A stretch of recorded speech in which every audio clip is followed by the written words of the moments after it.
Namaste everyone, welcome to another episode of the Avocado Insider series. It's your host Harshit Godha. In this episode, we continue our discussion with Giovanni Cavaletto and we discuss how they maintain year-round supply of avocados in the United States. Now, we can learn from their experience in the States because even in India, eventually supermarkets are going to ask for an year-round supply.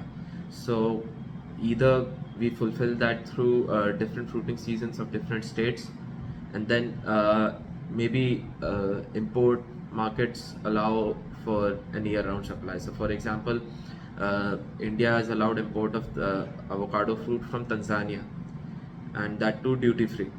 So when they have an off season in Tanzania, then we have the season of avocados in India, and vice versa. So that way we are not directly competing with Tanzania as well.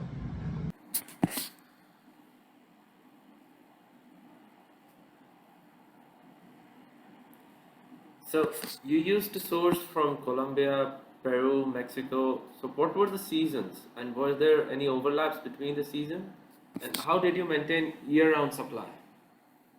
A fantastic question. So California, when I was growing up and it was the only game in town, was somewhat, we forced it to be year round. So you would start at the end of October with the Zutano variety, roll that into November with Bacons, March with Pinkertons, April with Gwen's and Fortes. And then, there were years where we really didn't start the Hass season in earnest until May. And then you would run the Hass very, very strong through August. And then that would begin to peter out in your in September and October. You would finish out the season in the cooler areas of the state, namely Carpinteria, San Luis Obispo, and San Luis Obispo County, which is where I grew up. We're kind of the last sources of avocados in the state. And then you would begin again in November with the Zutanos. Yep. Mexico is more year-round. They much more year-round. They have a lot more fruit.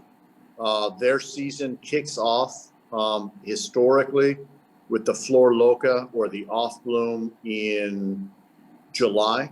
They hit their peak, say, November through March, but they always have fruit. Jalisco is going to change that. Jalisco's scheduled to start here in June. Between having Hass and a Hass-like variety called the Mendez or the Carmen, they actually started picking new crop in April, and so having access to the fruit from Jalisco is going to make Mexico even more of a year-round player.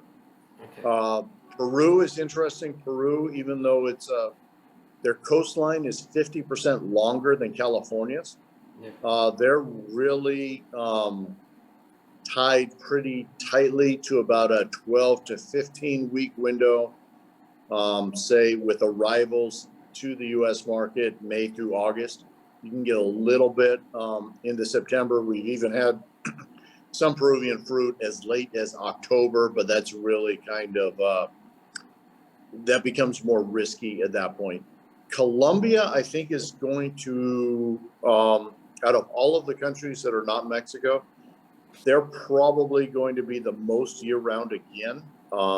They have multiple flowerings like you have in Michoacan, and they have 3 mountain ranges. And between the altitude differences in those mountain ranges, I think they're going to be a pretty strong contender to also be a year-round market for Hass avocados.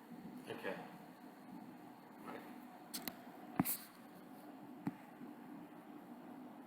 I hope you found the video interesting. That's it for this video. Thank you for watching.